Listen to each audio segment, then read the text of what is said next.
Hi, welcome to Word of the Day. I'm Pastor Darren. Today I want to talk to you a little bit about the disciple Peter.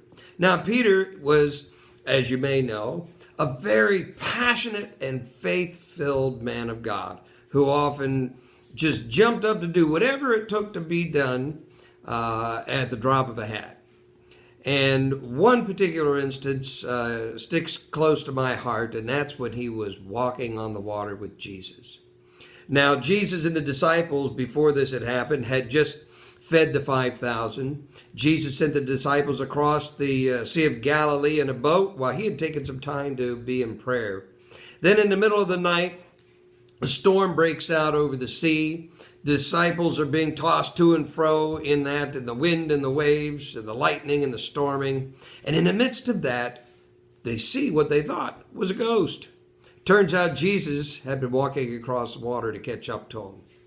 And Peter, seeing him, cries out, "Lord, if it's you, command me, and I will come out and walk on the water with you." Wow, I don't know about you, but that's a serious step of faith right there.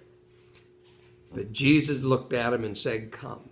And Peter got out of that boat and started walking on the water.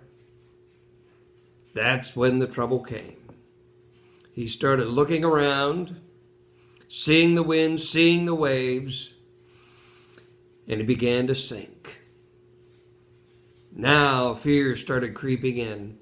And right here in Matthew chapter 14, he cries out and says this, "Lord, save me."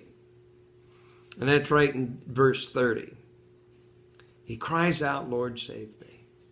How many times in our lives we've gotten ourselves in over our head, overwhelmed by the circumstances of our lives, and we have to cry out, "Lord, save me." We need to, and we want to cry out. Well, here's the good news. When we cry out, God listens. Because if we look at verse 31, we find the answer to that cry. Jesus immediately reached out his hand and caught him. Peter didn't have to wait around. Peter didn't have to look around. As soon as he took his eyes off his circumstance and he focused his eyes on the Lord, on Jesus, Jesus was right there with his hand held out, and he caught him, saved him, and brought him back to the safety of the boat. Now, I want you to think again about your own life.